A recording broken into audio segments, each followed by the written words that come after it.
இது வந்து ஒரு புது 500 ரூபா நோட்டு, செலவு நோட்டுன்னு சொல்லுவாங்க எங்க ஊர்ல. உங்க ஊர்ல எப்படின்னு தெரியல. ரைட், இதோட வேல்யூ அப்ப எவ்வளோ? 500 ரூபா. புதுசா இருக்குது, நல்லா கிறிஸ்பியா சூப்பரா வந்து இருக்குது. இப்போ இந்த ஃப்ளோர் ஐ திங்க் தொடச்சு ஒரு 2 நாள் இருக்கும். எங்க வீட்டுல 7 மைடு வரல.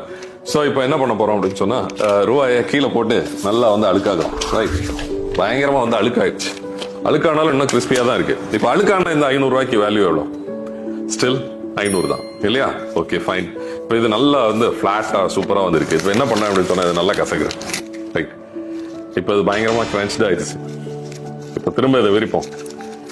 திரும்ப இதை விரிச்சு சரி பண்ணுவோம். இப்போ என்ன, இந்த 500 வேல்யூ என்ன? Still it is 500 rupees.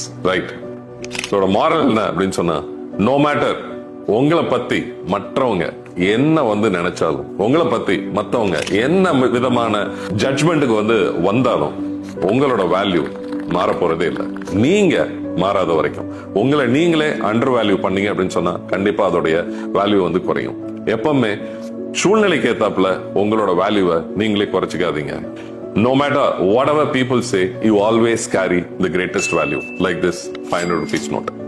பிடிச்சிருந்தா லைக் பண்ணுங்க, ஃப்ரெண்ட்ஸோட ஷேர் பண்ணுங்க, உங்களோட கமெண்ட்ஸ் என்ன அப்படிங்கறத கீழே பதிவு பண்ணுங்க. Until next time, Mohammed Riyaz, action coach.